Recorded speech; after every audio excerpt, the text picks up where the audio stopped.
دیا ہے، اور وہ یہ ہے کہ نیکیوں کے خزانے میں روز کچھ جمع کیا کرو۔ کس خزانے میں؟ چلے میں زیادہ تنگ نہیں کرتا، آپ بول پڑیں تو شکریہ، نہ بولیں تو میں تو جا ہی رہا ہوں۔ کس خزانے میں جمع کرنا ہے جی؟ اللہ آپ کو جزائے خیر دے۔ جس طرح ہمیں پتہ ہوتا ہے نا میرا مکان کتنے کا ہے، ہمیں پتہ ہوتا ہے میرا موبائل کتنے کا ہے، پتہ ہوتا ہے کہ میرے بینک میں پیسے کتنے ہیں۔ کیوں جی؟ پتہ ہوتا ہے نا، خبر ہوتی ہے ساری کہ اب میں کتنے میں ہوں، اب میں کتنے، پتہ ہوتا ہے نا۔ اسی طرح نا ہمیں یہ بھی پتہ ہوتا ہے کہ میرے پاس نیکیاں کتنی ہیں، ہمیں پتہ ہوتا ہے۔ ہم ذکر کریں نہ کریں، بات کریں، ہمیں خبر ہوتی ہے۔ لیکن پیسے کم پڑ جائیں تو بڑھانے کے لیے صبح محنت شروع کر دیتے ہیں۔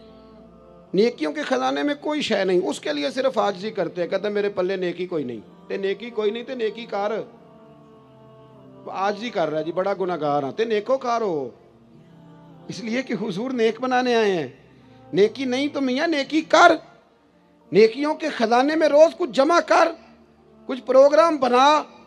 صحاح میں حدیث ہے، حضرت جناب سیدنا ابو بکر صدیق رضی اللہ تعالیٰ عنہ، حضرت عمر فاروق، حضرت عبد الرحمن ابن عوف، تمام صحابہ کہتے ہیں فجر کی نماز حضور کے پیچھے پڑھی۔ کون سی نماز جی؟ بول کے بتائیے۔ چلو میں دعا کرنے لگا ہوں، آپ آمین کہنا۔ آج سویرے اللہ ہم سب کو فجر با جماعت عطا فرمائے۔ یار آمین تے آگ سڑو، ابھی تو دعا مانگی ہے، قسم تھوڑی اٹھوائی ہے۔ اللہ ہمیں فجر، دیکھ لیں آپ آمین کہنے میں بھی مسکرا ہی رہے ہیں، یعنی اس میں بھی پکا ارادہ نہیں۔ اللہ، میرے پاس ایک بندہ آیا، کہنے لگا پیر صاحب دعا کرو اللہ میں پیسے دے، میں وہ رستے دیا گا۔ میں کہ یا اللہ انہوں 10 کروڑ دے، 9.5 کروڑ تیرے رستے ہی دے چڑے گا۔ وہ چپ کر گیا، جی میں تسی نہیں کر گئے سارے۔ میں کہ اللہ انہوں دے 10 کروڑ، 9.5 کروڑ، اندر نہیں جی ٹھیک ہے۔ میں کہ تم کوئی نہیں دینے، سمجھ لگ گئی من تیری۔ یعنی دعاؤں میں بھی ہم وہ کام کرنے کا ارادہ کرتے۔ تھوڑی توجہ کریں، میں بات سمیٹنے والا ہوں۔ کہتے ہیں صحابہ کرام کہ ہم نے حضور کے پیچھے نماز پڑھی تو فجر کی نماز کے بعد ہی نبی کریم علیہ السلام نے سوال پوچھا۔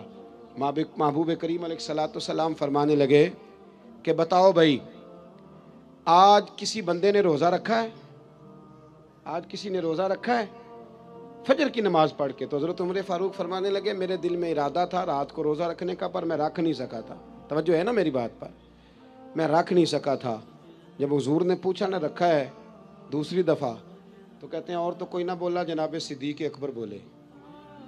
عرض کرنے لگے حضور اگر آپ حکم نہ دیتے تو میں نہ بتاتا الحمدللہ میں نے روزہ رکھا ہے۔ حضور علیہ السلام نے فرمایا فوراً، فرمایا بھائی کیا تم میں سے کسی نے کسی بیمار کی تیمارداری کی ہے؟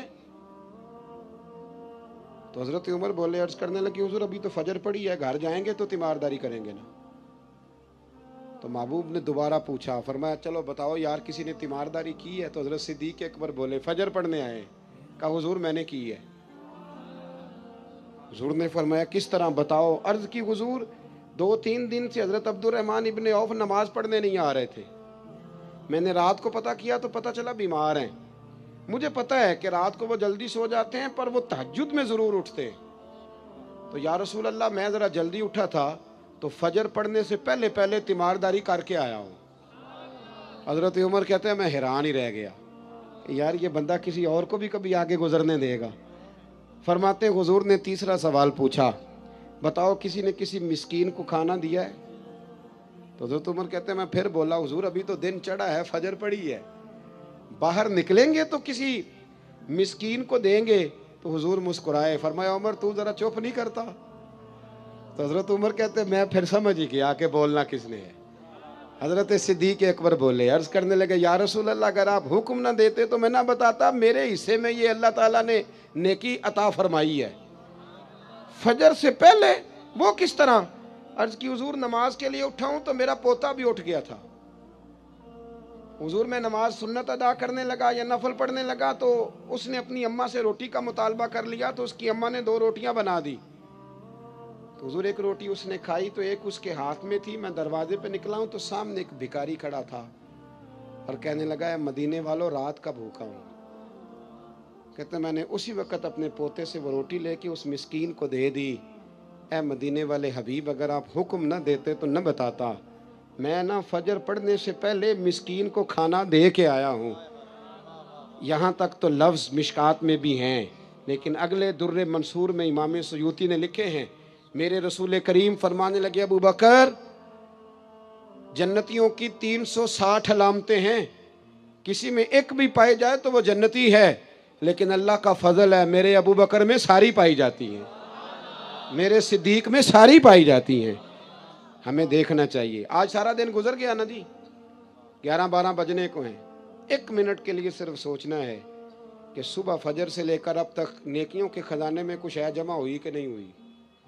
کوئی تسبیح درود پاک کی؟ ہمارے ہاں تو جو مسجد کے حجرے میں بیٹھ کے تنقید کر رہا ہوتا ہے نا مولویوں پہ، پیروں پہ، جماعتوں پہ، محفلوں پہ، مسجد کے حجرے میں بہت بڑا تجزیہ نگار جو دھیر پدھیڑ کے رکھ رہا ہوتا ہے سب کی معاذ اللہ شخصیات کو، اس بندے کو آپ صبح 1.5 گھنٹے سے بیٹھا بحث کر رہا ہے، اس کو تسبیح دینا کہ 3 تسبیح درود شریف کی پڑھو، اسے کام یاد آ جاتا ہے، ساتھ اٹھ کے نکل جاتا ہے۔ بحث کرنا آسان اور عمل کرنا مشکل ہو گیا، کیونکہ ہمیں ذائقہ وہاں ملتا ہے۔ خدا را واپس لوٹیں۔